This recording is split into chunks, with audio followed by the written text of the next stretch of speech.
Hello, everyone.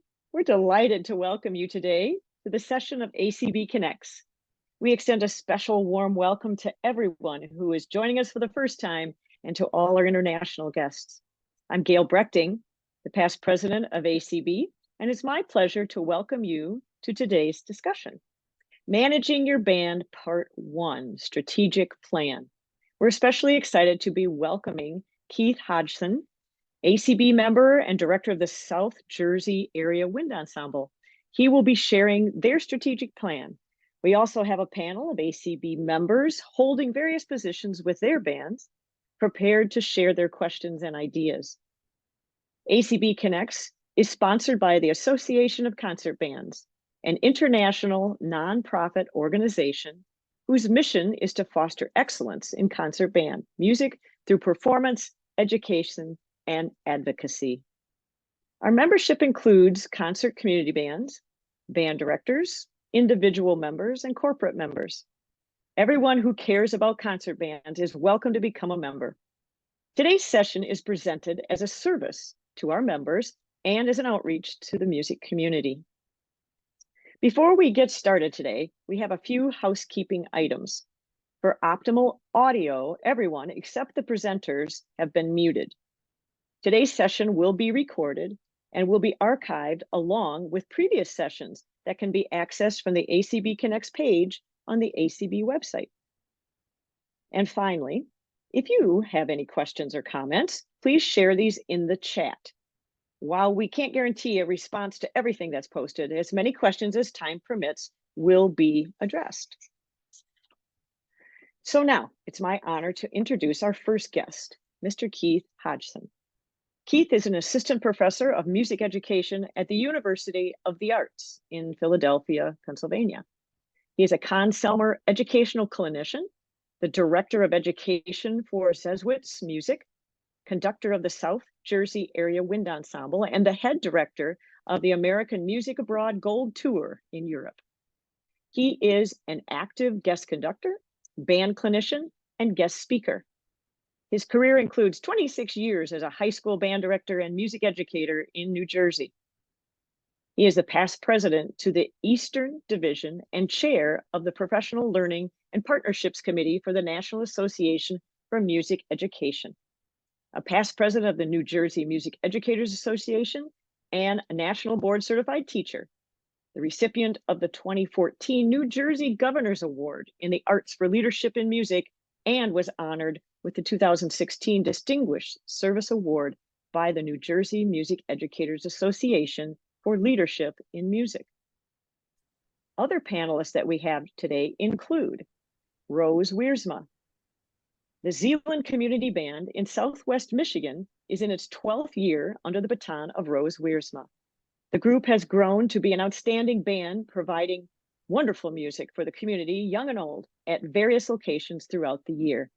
Rose has always enjoyed music, beginning with piano and clarinet, also holds a woodwind specialist and performance master of music degree from Western Michigan University, which includes studying in England.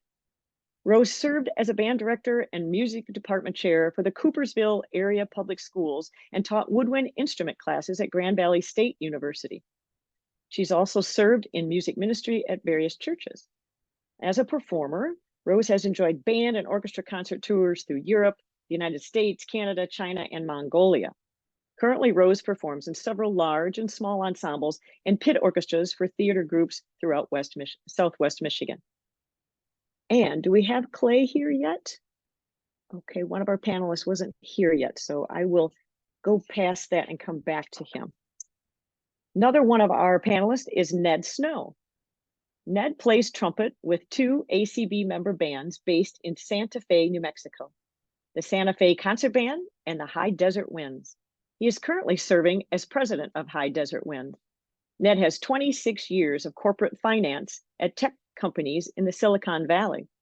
He also has 12 years in production management, and this one's my favorite, 2 years running his own chocolate business. Ned is a key member of the consortium that hosted the ACB convention in Santa Fe in 2022. He is currently serving on the ACB board of directors and is the chair of the Fund Development Committee. So now that we know our panel, the session today will go like this.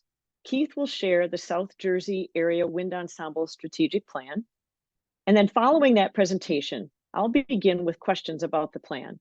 Each panelist will be asked to give their thoughts on the questions. If you have questions, as we mentioned, please type them in the chat and we'll try to address them. So now I invite Keith to share his story about his band's 5-year strategic plan, how it was developed, and what it looks like. Keith? Thank you, Gail. Thank you so much. It's a pleasure and an honor to be here. Can you hear me okay? And can you see my PowerPoint? Yes. Okay. All right. Here we go. Yep. So just to start off, and thank you, you did not have to read that whole bio. That was You're important. That's my experience with strategic planning started at the beginning of my career as a young teacher, when the superintendent of my school district invited me to be on a weekend panel, retreat panel at a local university that included community members, teachers, students, business leaders, and so on and so forth. And I was so green. I was a young teacher, and this is the first I didn't know what organizational strategic planning was. So that was my first experience, and it was a great experience. And I met so many people, business people and other parents and teachers when we were going into breakout groups and talking about the vision of the school. So that was my first step. And then as I was on the New Jersey Music Educator Association's board as a president-elect, president, past president, actually it covered probably 3 different strategic planning process initiatives that we went through. So there was more time to do that. And then on the NEB for NAFME, on the National Executive Board, I had 2 different opportunities to also be on the strategic planning. So I'm not an expert by any means, but I do have a lot of experience from the school district level through a national organization. So what I want to share with you today is the strategic planning process that the South Jersey Area Wind Ensemble undertook in 2020. And we were about 22 years into our existence, and we had never done any strategic planning. So this was brand new for our organization. And I decided to act as a facilitator and take us through the process. So, okay, my slide is not switching. I'm not sure why my slide's not switching. Oh, there we go. And I will skip over this since you already did that. Okay, so this is just a snapshot of the cover of our plan, which is about 6 pages long in total. And this is just as part of the cover. And I show this to start off because it encapsulates the big 4 strategic directions that we decided upon through the process: musical development, financial development, audience development, and member development. And I'll tell you how we arrived at all this through the process. So just to give you an overview of what I'm going to talk about in the next 15 minutes, the key elements of strategic planning, the process. And that's not just for a community band, but for any organization. Businesses in the business world, companies go through this every 3 to 5 years to develop new strategies forward. How I did the committee selection, the representation of the band. I want to specifically talk about the importance of the role of the facilitator, which was me, and the schedule and the process that we took and what impacted that along the way, deciding on the big 4, and then how to dig into the details of developing a plan. And I'll present you with the final plan. And when it's all said and done, it's really just a plan. It's then time to get to work as an organization to make it happen. So the strategic planning key elements involve a mission statement and a vision statement, and understanding and discovering your core values as an organization. And I'll stop right there to just say that those aren't things to skip over. They're really, really critical. And when you do them and do them well and you do them together, it actually sets up the objectives and the strategies, and the plan just starts to write itself once you have agreed on the way forward, the mission, the vision, and so forth. So this is what they call a strategy pyramid. That vision and mission and values part is your why. It's why your organization exists. And you need to answer those questions first. And then the goals and strategy are how, the how. How do you achieve your why? And then finally, the action plan is the what. What are we going to do to achieve our goals and strategies? As I was putting this slide together, I realized that I actually see this pyramid inverted, right? Because the vision isn't necessarily the top of the pyramid. The vision and the mission should be the basis of everything that you build on top of it. So I would encourage you to perhaps envision this pyramid upside down. And there's my father-in-law in the picture. I know he's on the call today. So hi, Ron and Karen. And they both play in the group and, of course, are officers of the group. I'll talk a little bit more about the group as we go. But Karen Porman is the president of the South Jersey Area Wind Ensemble. And my father-in-law, Ron Porman, is the associate conductor, webmaster, treasurer, and wears a lot of different hats to keep that head warm. Okay, so let's talk about mission statements. It sets the immediate course for the organization, the company, and any organization you're talking about. It focuses on current goals. It lets people know what the organization is all about and how they're different from other organizations, many organizations that might do the same thing as them. It's a chance for an organization to show its uniqueness. Did I just lose my screen? Gail, I'm looking at your screen.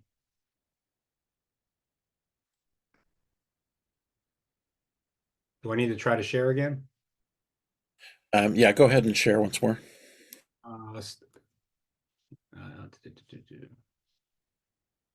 Sorry about that. And all right, so let's look at a couple mission statements.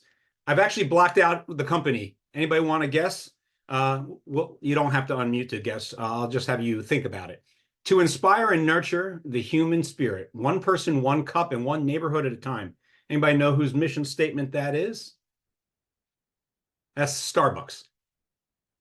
Just giving you a couple of examples of mission statements. How about this one? To bring the best user experience and its customers through its innovative hardware, software, and services. That's Apple. And again, my advancing's not working. There we go.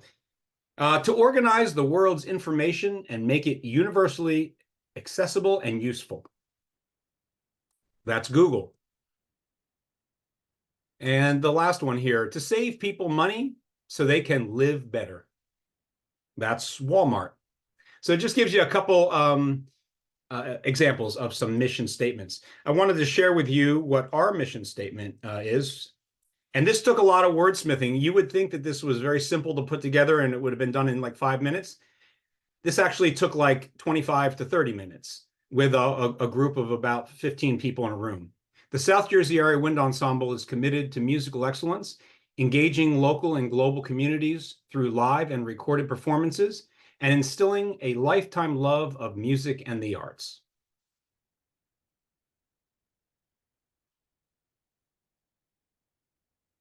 Let's take a look at what vision statements are. Vision statements are the end game. It's the ultimate goal for an organization. It serves as a source of inspiration. These can be very lofty and far-fetched, but it's what the organization wants for itself. And it can be like a dream, but remember that dreams become a reality with enough hard work. And it may seem simple, but they can be very, very challenging to write. Now you know the companies I was dealing with. I didn't block them out for this one. So the Starbucks vision statement is to establish Starbucks as the premier purveyor of the finest coffee in the world while maintaining our uncompromising principles while we grow. And Apple's, we believe that we are on the face of the earth to make great products, and that's not changing. I always laugh at that one every time I see it. Google's vision statement to provide access to the world's information in one click.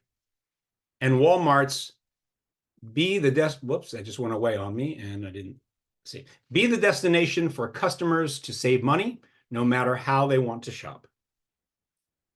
So our vision statement is for the South Jersey Area Wind Ensemble to be recognized locally and nationally as a model of community band excellence. And again, you would have thought that took like 2 minutes to write, but it took 20 minutes for us all to agree on what that is. So understanding or discovering our core values is another discussion that took place by our committee.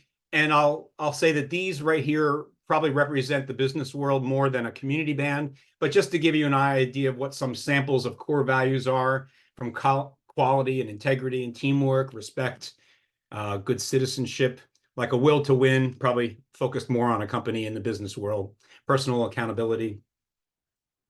So our core values, very simply, we're focused on musical excellence, financial stewardship, education and development, and diversity and access. I think it's important that your core values are simple, something that is memorable, right? That your members can know and remember.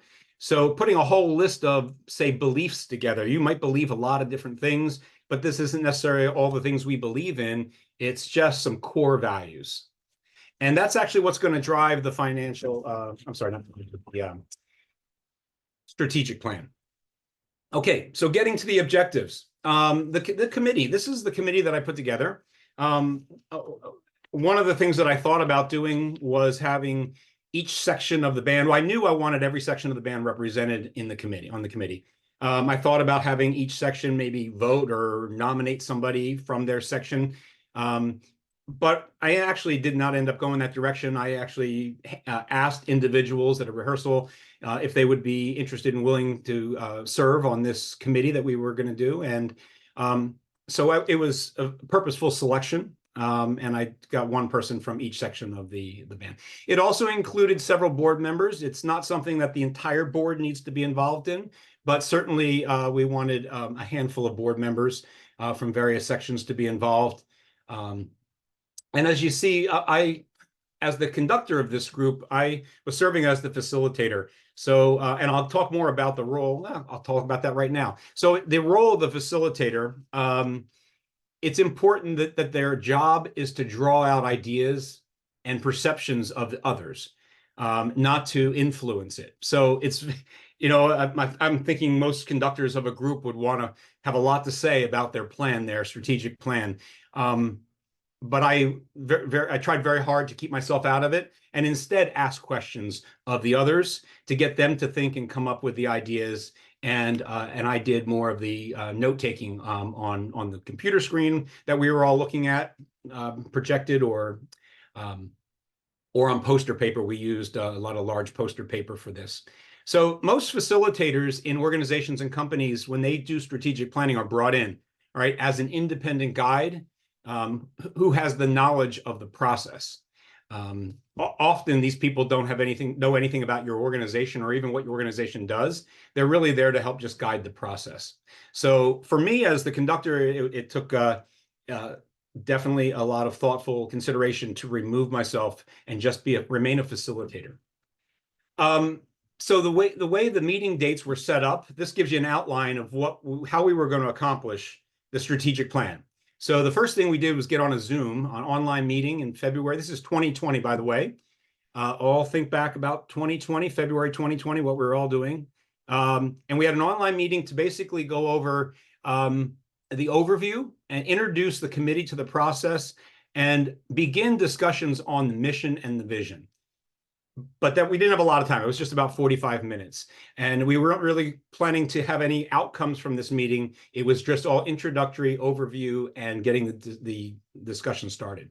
Then we met on March 2nd, 2020, for our work session, our big work session. It was at my house. I have a large, great room, living room, dining room, kitchen area. Well, you'll see some pictures in a few moments where we were able to break out and do a lot of breakout work.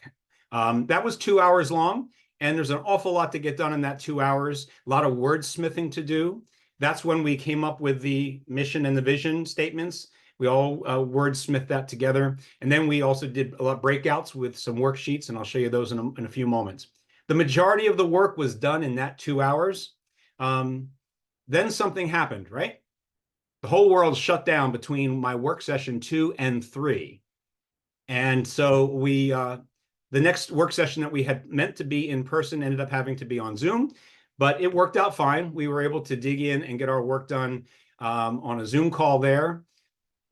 And then we reviewed the final document after I put it all together. And that's, again, the facilitator's job. When you hire a facilitator, you're hiring them to put the whole plan, the document together based on all the feedback that they get from the people involved. And then we finally presented it to our organization, again, on Zoom. And then we'll go through, I'll take you through that. So the work session, here's the materials you need for the work session.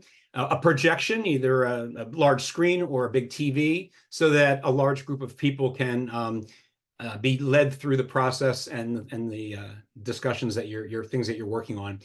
Poster and chart paper for breakouts, lots of markers. This is a time to be creative, and pens and pencils, of course, and strategic planning worksheets. And I'll show you what worksheets I put together for that. The activities involve breakout groups, and then coming back and reporting out what your group talked about and came up with, brainstorming, collaboration, mind mapping exercises, and generating all possible ideas is the idea here. So here's an example of a worksheet, a breakout worksheet. I don't know that we had 5 groups. We might have had 4 groups, but the idea was to have them discuss, brainstorm, use poster paper, draw, and mind map ideas. And then in these boxes, they would come up with their #1 topic that they wanted to report out on. So every group was doing their #1 topic, their #2 topic, their #3. And then when we would bring it together as a large group, we would then all decide on what our overall #1 would be. So when we report out, we all share our #1s, we all share our #2s, and we come to full group consensus, and we rate them 1 to 5. And then decide on 3 to 5 overarching goals. Those were the big 4 that I showed you on the first screen. It's very important that you keep it to, and we decided on 4 as a group, but I was keeping them to no more than 5, and we ended up keeping it to 4. This is 2 other worksheets this is when we came back as a full group and everybody was reporting out. We reported out everybody's #1s, #2s, #3s, #4s. And then from that, we voted for our overarching goals. And you can see our #1 overarching goal was musical development. And we wanted to also come up with a short, concise description of that goal: to rehearse, perform, and promote a diverse repertoire of quality band literature. All right, I won't read them all to you there, but financial development, audience development, and member development were what we wanted to have as our overarching goals. Here's just a few pictures I'll breeze through to show you what our small groups look like in my dining room and living room. Some input from my my dogs.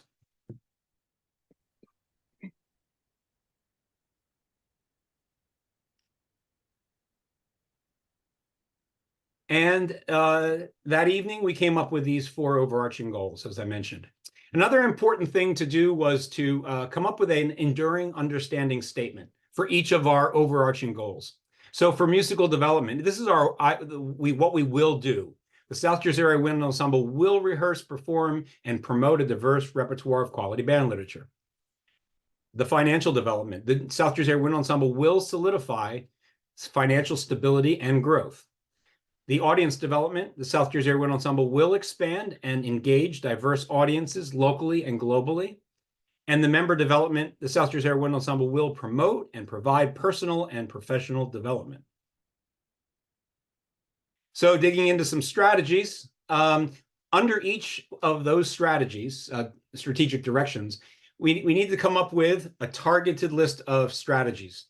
And so I just chose one to show you as an example here. I think this is I forget which one this is. The use of technology to promote SJWE through various platforms, develop advocates in education, media, government, and business to promote SJWE, to combine concerts with other musical groups, and to appeal to a more diverse audience to attract different ages and ethnicities. So this is a snapshot of all 4 strategic directions and our strategies. And again, it's important to keep them concise and just limit it to, say, 3 to 5 at the most. So we decided to be consistent here, four strategies under each strategic direction. And then measure everything. This is important. Here's under the strategic direction number 3, our audience development. And this is just 2 of the 4 on this screen. But basically, you detail an action plan. Okay, for example, develop a media campaign to promote concerts. Using social media and networking tools such as LinkedIn, area chambers, personal contacts, other groups. And for us, on our last concert here, it was a radio station that we worked with on a media campaign. And then you give it a timeline. It could be annually. It could be doing this every year, or target some of these things to year 1 of the plan, or year 2, or year 3. Not everything's going to be done all at once right up front. Got to be patient. And then who is going to be responsible for getting it done? In this case, for that particular thing, the board. We have a social media chair that was put in place, and the treasurer, and really all the members, right? All the members are involved in a media campaign and getting people to our audiences. And then how are we going to measure it? Google Analytics, social networking, YouTube traffic and subscribers, and I'll add to that audience attendance. So the finished product, which really is just a plan, right?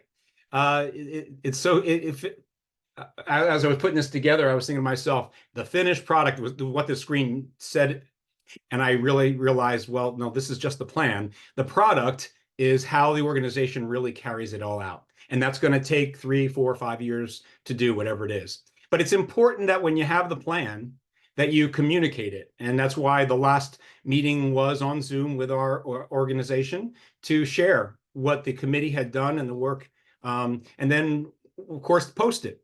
Everybody, any organization, a company should have their strategic plan. It's not a secret thing, and it shouldn't sit on a shelf. It should be posted on your website. And anybody, the whole world should be able to see it. And you should be proud of it.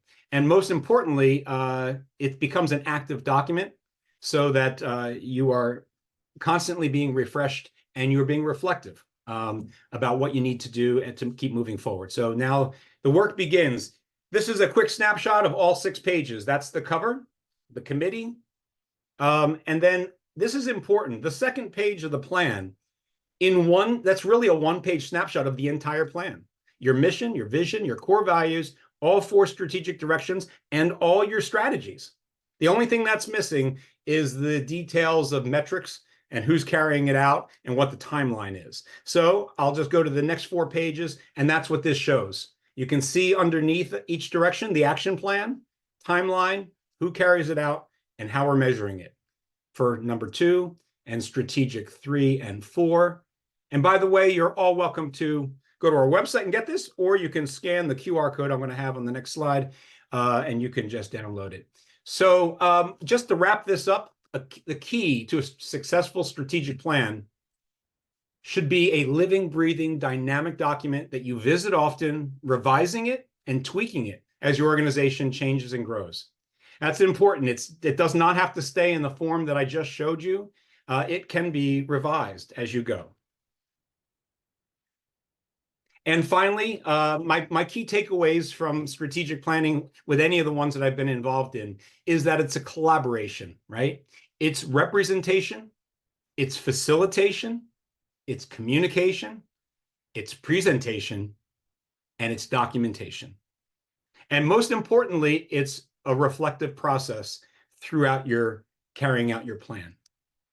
So thank you very much for your interest and attention. I look forward to the questions and discussion. All my best with you and your strategic planning efforts moving forward.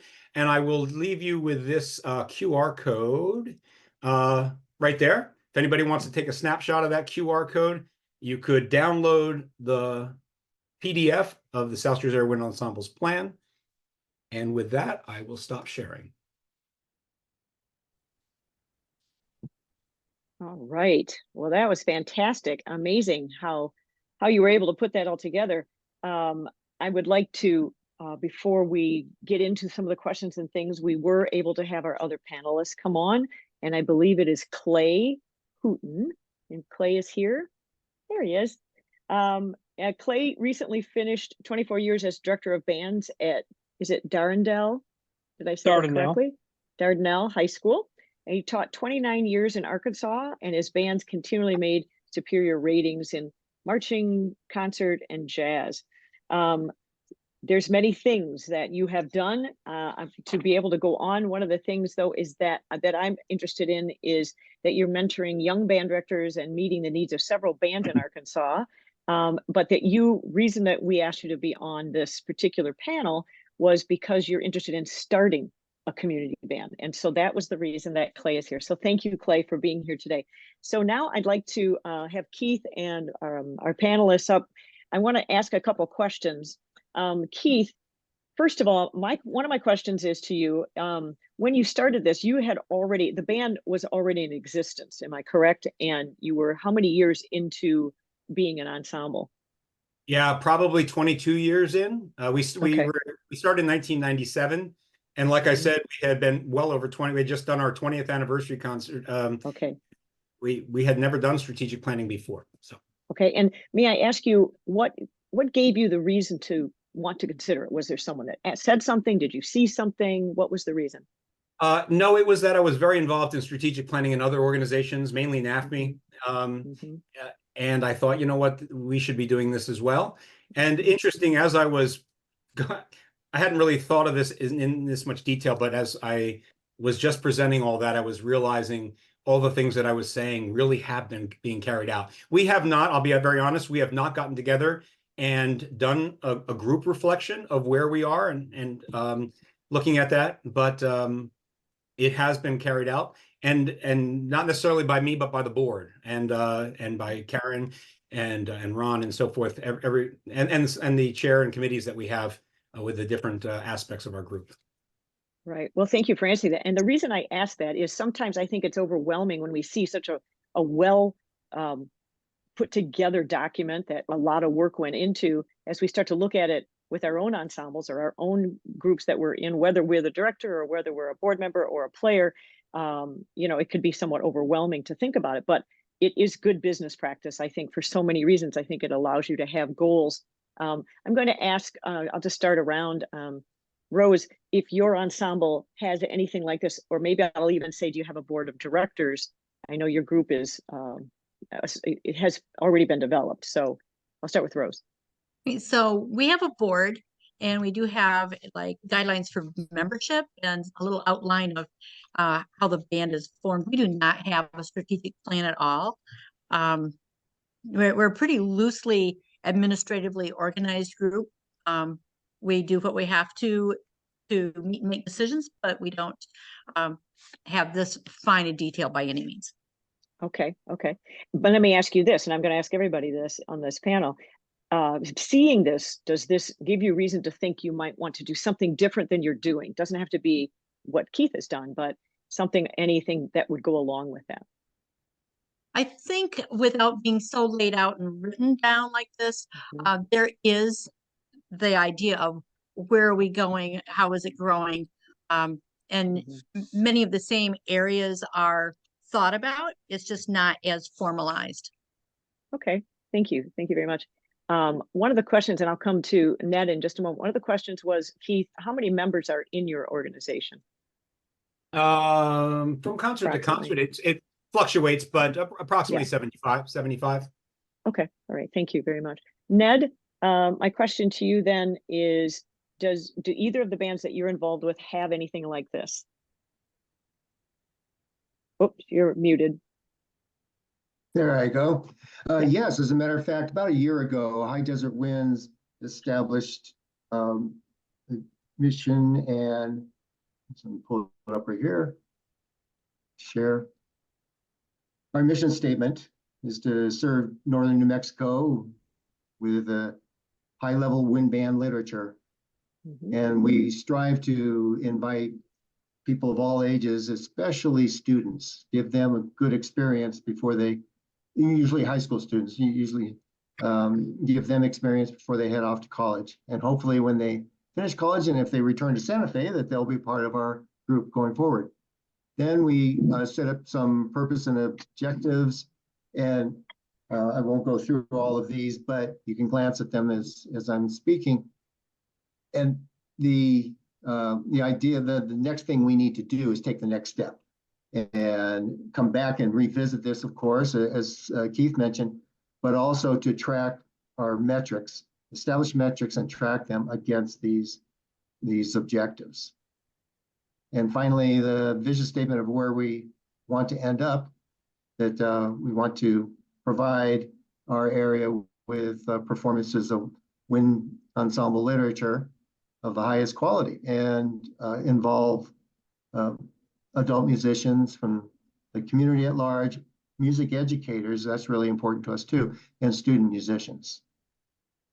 Okay, good. Thank you for sharing that. That's really nice to be able to see another band that has done something along the lines of that.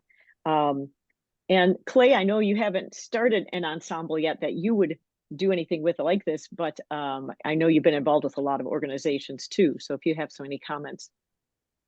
I think the strategic plan is very good. I had not thought that far down the road yet. But everything else, the board, all of those things, you know, I've kind of gone through in my mind, but I really appreciate that and the ability to get to, was it Jeff? Was that his name? Jeff? Keith? Who did the Keith. I really Keith. appreciate that. That's something to be very beneficial. Right. I think, you know, when you start an organization like this, you do need to be thinking down the road. Thank you, Clay. I appreciate that. And exactly that. That's one of those kinds of things that many of us that are sitting in this group right now, and all of our people who are watching right now, you all have a story. And however your story was, you have to feel one way or the other if we want it to go forward. How well organized do we want it to be? Keith, I know one of the things that you mentioned was that you had done a lot of this with other organizations and felt it was important. Talk about that a moment. I think, and I'm just going to say one more thing before I ask you to speak on this. I think for a lot of people, the next one we do in March is about funding and financial and the kind of things that you realize that, yes, there's a lot of fun in the music side of all of this, but to keep it all rolling, you have to have money to do that. And I know that that might have been the reason that my organization chose to start to organize for those business reasons rather than the musical side of the reasons. So you want to talk to that at all, Keith, with your group? About the financial aspect? Well, or why you know, we're still kind of on why to do it, why to have a strategic plan, I guess. I think to target growth in all the areas that we want it, right? I mean, we all get on the podium with our music hats on, and but you know, there's that financial hat you need on, and you need to be thinking about your members as well as your audiences. And so, you know, those 4 strategic directions, I think when it's going through the process that's the most enlightening thing. You don't realize what you're all getting into. Not everybody on the committee understands what they're doing there or what this is all about. And once you do breakouts and have discussions and you come back and you have further discussions and you share out, you realize, wow, this is great collaboration. And then you realize why we're doing this. Exactly. You know, we didn't miss it for 20 years. But now that we have it, I guarantee it's going to happen every 5 years or 4 years, whatever we decide to do. You know, you decide that as you go. We decided to make it a 5-year strategic plan, 2020 to 2025. So we're coming up on that in a year, and we will have to be getting together and reflecting on how the last 4 or 5 years went through COVID as well. And yeah, right. Where we want to go. Well, thank you. Right, thank you. One of the things I was seeing in the chat, and I'm going to come and try to include some of the people in here, is concern of the cost of doing this, the cost of a facilitator, the cost of all of that. And I compliment you for, one, you had some of that experience. And I encourage people to look to their own ensembles, because, I mean, I don't know how big some of these ensembles are. Mine's pretty big. And if I were to throw that out, I know that there's someone that has had some experience in this. Most educators have had some experience in this type of thing. You did a beautiful job, Keith, of doing it most likely with not a whole lot of cost, because you did it in your own home. You had the ideas behind zero. So I'm going to ask Ned, you've done some things, shaking your head when we're talking about this. Did either of your bands do anything that had any major cost to bringing in someone to help organize your purpose and all of that? Yeah, I'm with Keith. It was zero. We have a lot of capability on our board of directors. We have a former department head of the science department at Oklahoma State University. So he was used to doing strategic plans and pulling these kinds of collaborative documents together. And then myself, I have my corporate experience where I got a fair amount of training on putting together goals and objectives and mission statements. Right, good. I'm going to ask Clay and Rose, if you were to consider doing this, being you don't necessarily have one, is there someone that you can reach out to, or within your own background, that you think you could put together something like this? I mean, besides, we now know Keith, and he certainly would be willing to share out how he did some of this, but I'm going to ask Clay first. Clay, is there anything that someone that you could say, I could put this together with the help of so-and-so or whatever? Do you have any of those ideas? Yes, we're fortunate. I've, in a development stage right now of getting a board. One of the people that has agreed to be on the board was the executive secretary of Arkansas School Band and Orchestra Association. So a lot of oversight there, and a lot of wisdom, knowledge, being a former band director, and the financials had to deal with that as well. So kind of getting a lot out of one person right there on our board. But you have that resource, so that's fantastic. That's right. Rose, yeah, thank you. Rose, what about your area? What your thoughts are? Looking at Keith doing it as a lifelong band director, and all I had to do in education, I feel like, okay, I've got the model from Keith and I could lead that out. And I do have a number of retired band directors in the group. There are community leaders of sorts in there as well. I would just have to kind of sit down and work, with my board and identify, okay, who would be the ones to ask and what do they offer. But I think there's definitely in the breadth of the group leaders to do it. Right. Thank you. Yes, that's the thing that I'm encouraging people in our community band world. Most of us don't have huge budgets or, the sugar daddies that are going to help us with that. Keith? My father-in-law just typed in the chat that many grantors in our area require a strategic plan. So that would be a reason why you should do it if you're trying to apply for grants. Thanks, Great. Ron. Thank you. Yeah, thanks, Ron. I don't know you, but appreciate that. It's amazing how when you start getting these things together, how other doors open up because you have a plan and they can tell that you have a business concept behind it.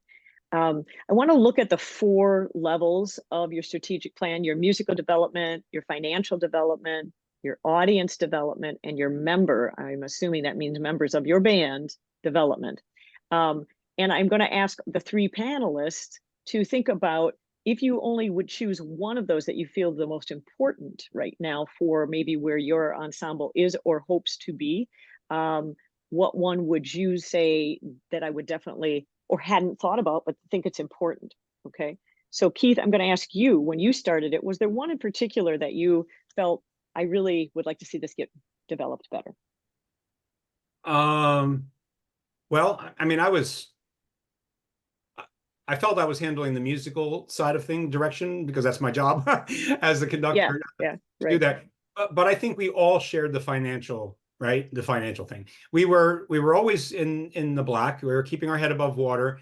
We were putting money away, but not a lot, right? Not a lot. Mm-hmm. And we really needed to do that. And actually, now that you get me thinking about it, this was around the time where we also left where I taught for 22 years, where we were rehearsing in that band room. And we left that facility, and we also had to get our library out of that facility. So then we found ourselves trying to look for another place and store our library, which was a monthly fee. The school was starting to charge us a weekly fee for rehearsals, which we never had for 22 years. So that was the reason why we were looking to leave. And so that really put us on our heels, that we needed to dig in on the financial aspect of things. Okay. And it really worked. A few years later, we had just purchase $50,000 worth of percussion equipment. We have a facility that we are in for free, and that we're enjoying that relationship. And grants. Let me just say something about grants, because it's one of those things where you're constantly applying for them. And I'm not a grant person, and I haven't been involved in the grants, but the folks who have been doing the grants, that a lot of them are matching grants, and a lot of them seem small from years to, and then all of a sudden in the last few weeks, we got the biggest grant we ever got from the people who have been giving us the same grant, but it was just out of the blue. But it just takes consistency, right? Consistency applying.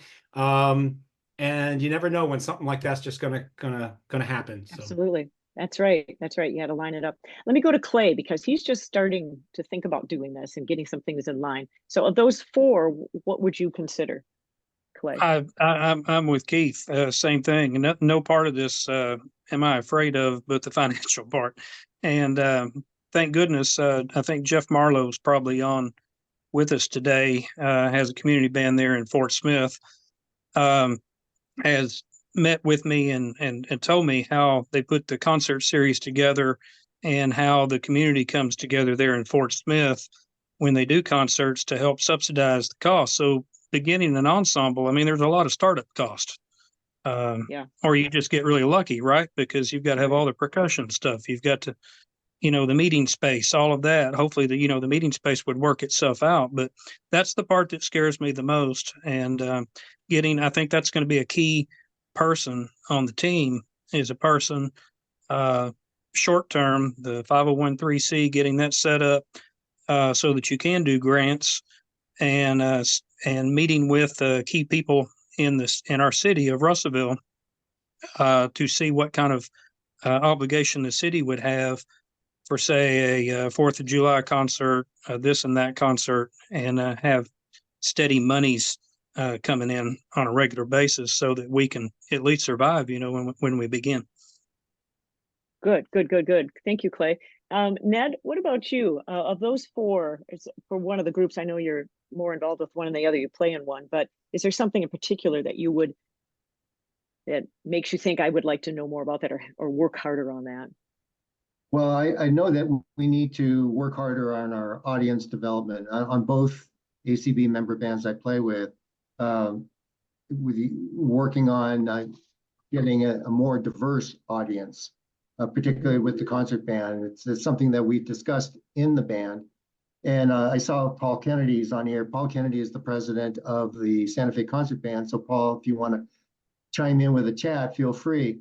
But we are trying to figure out ways that we can entice people of different ethnicities to attend our concerts and encourage their kids to play in a concert band, and hopefully as they get into high school, qualify to play with our concert band. Sure. On the High Desert Winds side, we just did, for the first time in years, we submitted some advertising to our local newspaper, and we are very hopeful, fingers crossed, that on February 4th we'll have a giant audience to come. I've taken it upon myself to personally invite, we're the capital, Santa Fe is the capital of New Mexico. I have invited the governor, the legislature, and the mayor of the city of Santa Fe, because we are playing a New Mexico-centric program. So it's thinking about what you are presenting to your audience and how that would appeal, and what audience segments that could appeal to, and then just reach out to them, and it can't hurt. Right. So I don't know if anybody's going to show up, but we'll hopefully. Well, it'd be fun to find out who does come. That's fantastic. Thank you, Ned. Those are great ideas. I'm going to come over to Rose now and just talk with you about those fours, or anything in particular. I think it's been a growth over the years I've been directing. When I first began with the Zeeland Community Band, we only had 13 members.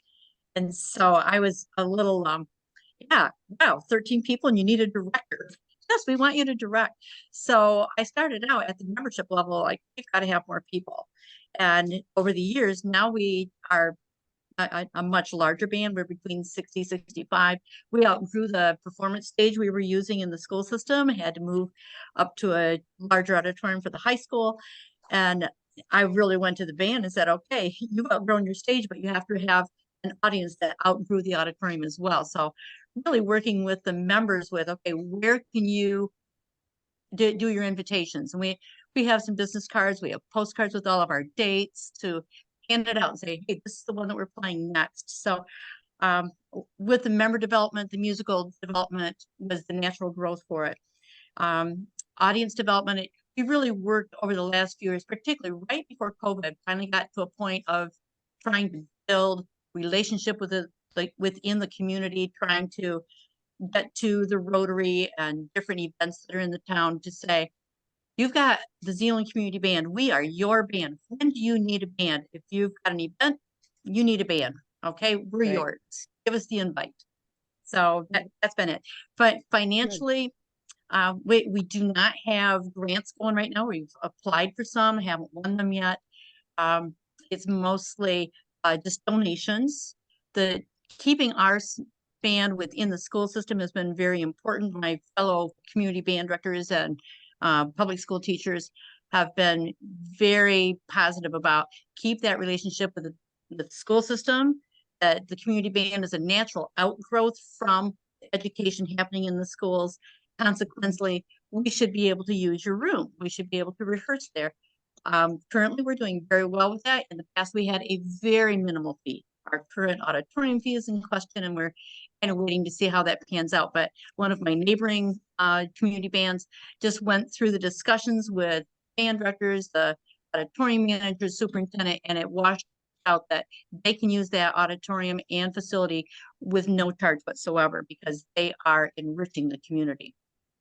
Wonderful. See, and that's part of it. And we all know that, I think, in this community world. Good. We're starting to get a little down on time. So I want to move through like two more things before we have to close up here. And I want to remind all the people that are involved today here with us live that our next session has a lot to do with some of the questions I'm seeing in the chat, which has to do with funding, grants, fundraising, that type of thing. So if we're not answering your questions today, I hope that you can come or be involved to see the next one in March, because that's where we're going to specialize a little more in that. One of the questions was, and Keith, I'm going to start with you on this, succession planning, wondering if they had done any planning for the director, the board, the musicians. Can you talk to that at all, Keith? We have, and we have not. Okay. Yeah. All right. That's good. Well, That's good to bring a up. good answer. Yeah, that's I guess for the next plan. Yeah. And may I ask you, what would be your thoughts on doing with that? Just off the top of your head. Boy, I don't know. I haven't thought about that. That's okay. That's okay. No problem. No problem at all. It was just a question that was asked, and it's a good one because, you know, like what's next kind of thing. Right. Another question that was asked was about, and it kind of got talked to a bit, about diversity and inclusion. I know that that is an important thing for communities in all aspects of our lives right now. And I personally, being a president-elect and then president for 2 years and now into my first year of past president, I can tell you that, at least in my thoughts, I have seen a really important change, or at least awareness in our world of community banding and in our relationships with our bands, with our school bands, with our universities. It's being talked about. It's important. It's part of our what we say now, and I'm thrilled about that, because I see a total difference in the programming when I see it on my Facebook page or on my friends. It's starting to be part of what we think rather than what we think we should do. In other words, it's the way we're doing it. And so I don't want to gloss over that by any means. The person that asked the question, that's just from my perspective. And I do see quite a bit because of the offices I've held. And I know that some of you sitting here would like to speak to that as well. And I'm going to give you each a few seconds to just brush up and say something about that. I'll start with Ned, and you mentioned it. I think you're the one that brought it up, Ned. Oh, okay, so you want to go to me now? And yeah, just mention again, reiterate perhaps how your ensembles have done diversity and inclusion. If you could do that in a quick snapshot. Well, we haven't been real successful at it, but it's something that we're striving to do, is to select music that would be appealing to different age groups and ethnicities. And So I think that's going to be the key thing for us, and make sure we get our story out there through advertising and posters and Facebook, and all the different ways to let people know. Thank you. Thank you. Thank you. Thank you. Clay, I know you're just getting it started, but you live in a different part of the United States. So how do you feel about it? Yeah, I don't understand completely the question, but as far as Ned was talking about programming, I think to reach more people, you have to be extremely creative, and I think that's something I was able to do over the years. I think a lot of times I've seen directors get in a rut. I think you've got to be thinking all the time outside the box when it comes to wind ensemble and the way you present yourself and the type of literature that you play, so that you don't isolate and leave out a lot of people. And if you were talking about inclusion as far as ethnicity, were you also talking about that Yes. part of it? Yes, sir. My high school was 32% Hispanic. When I got to Dardanelle, I didn't have one Hispanic person in the band, period. And when we got done, when I retired this past year, there was at least what the school percentage was, 32% or more in the program. So I think we did a good job of doing that. And a lot of the ways you do that is you do things that respect different cultures and things like that. So I think we did that. Right. Thank you, Clay. That's exactly what I was looking for. Rose? We haven't identified that as a particular target, but certainly our members are out there going for inviting different people in, both for performing or for audiences. And the fact that we do different venues for performances, that we're in the school for the indoor concerts, we do outdoor concerts, children's concerts, we go into the assisted living facilities. So right. We have a variety of performance places. I also wanted to add one thing on the succession idea, particularly in the director. I haven't really discussed it, but within my band, I have these extra retired directors or current directors, and it's given me a little relief off the podium that, okay, I need a week off, and okay, I can ask will you take this rehearsal? And it's been a great growth for the band to have somebody else on the podium and just kind of pass the baton, and I come back and, okay, mommy's back. So there's that growth and comfort zone that we kind of pass the baton a little bit. Thank you. Thank you very much. And Keith, if you'd like to speak to that. Well, speaking of passing the baton, we had a concert in last June where I was going to be in Europe and would not be here for, and so the concert was an entire pass the baton concert, and worked out relatively well. I think the diversity issue comes down to representation, right? It's and it's not just the program. Although it's definitely a consideration. Our next program, half the program are women composers. But it's not just the music you do, but the people you get in front of the group. We bring in a guest conductor every year with our group, and we've had several females on the podium in the last couple of years. And boy, it's great. The membership loves it. They love it. Yeah. They love the difference in the diversity. So sure. Well, thank you. I appreciate that too. There's so many more things that we could talk about today with everything. And that's what we love about this roundtable concept with ACB, is to be able to do exactly what we're doing right now, which is to share some of the ideas we've had, because it's like anything else. When you're out talking with other people, that's where those ideas get percolating around, and we sometimes will try something new, like the strategic plan that Keith presented to us today. Again, I encourage you to come to the March one. And I say that because of it being funding and things of this nature. If you have people on your board who are treasurers or people looking for grants, things like that, that's, again, what we're going to be really focusing on, as well as some other things. Some of the other questions that were not answered today, but I want you to know that I will keep, and we will use them again in our next Connects, will be things to do with how do you get leadership participation from more than a few dedicated band members? That's a good one. How to recruit more players, suggestions for a concert venue within your locality that will fit your band and not be excessive in fees. These are all things that we all have had to deal with, but these are great things for us to be talking about. How do you charge for band concerts? Do you not? What's the message are you giving your audience? Things like this. So just know that this is the best part. We've just got lots of great questions that we will continue to do more with the ACB Connects.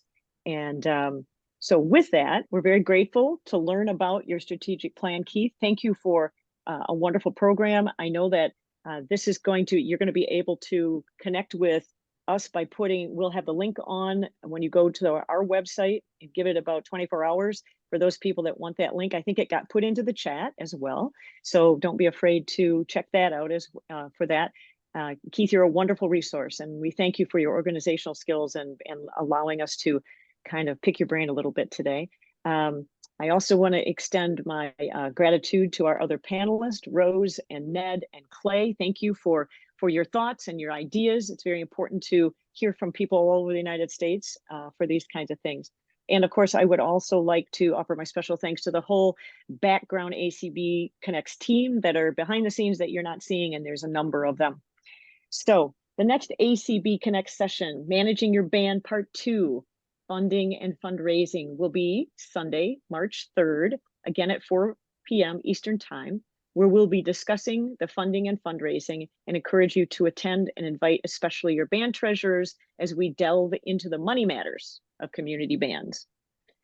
If you're not a member of the ACB and would like to join, now is the perfect time. You'll find all the details on how to join along with a list of member benefits by selecting the Join button on the ACB website homepage. Membership at the student, individual, family, and life levels includes a free subscription to Nexus Music Library, a world-class music streaming service which can be accessed via the website or mobile app. Members also receive our amazing journal, and to give someone the gift of an ACB membership, visit our website and click on Gift a Membership under the announcements. ACB is hosting 3 regional connection events this year. This is brand new. These will be weekend events that include music reading sessions, clinics, discussions, networking opportunities, and a few ACB member band performances. They are live. Registration is now open for the Nebraska, Texas, and Georgia events. Many have been awaiting this announcement of our next full ACB convention. We think that the pandemic is over, but it takes a long time to get these developed. This next one is called Music on the Frontier, and I'm happy to give you the scoop on this date. You're the first ones to see it. June 3rd through the 8th, 2025. The partner band has been selected, and the convention will be in Fort Smith, Arkansas. We're excited to partner with the River Valley Community Band. Save this date.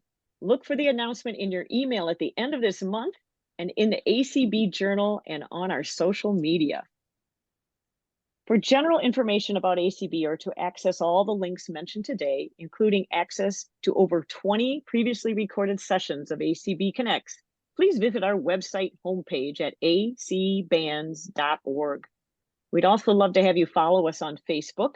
You'll see several new postings each week with releases of information about the ACB and other band happenings as soon as it's available. So thank you for being with us today for this special opportunity to form new connections and learn what your membership has to offer. On behalf of the Association of Concert Bands Board of Directors and the ACB Connects team, we are proud to serve you and hope to see you again at the next session of ACB Connects. Goodbye.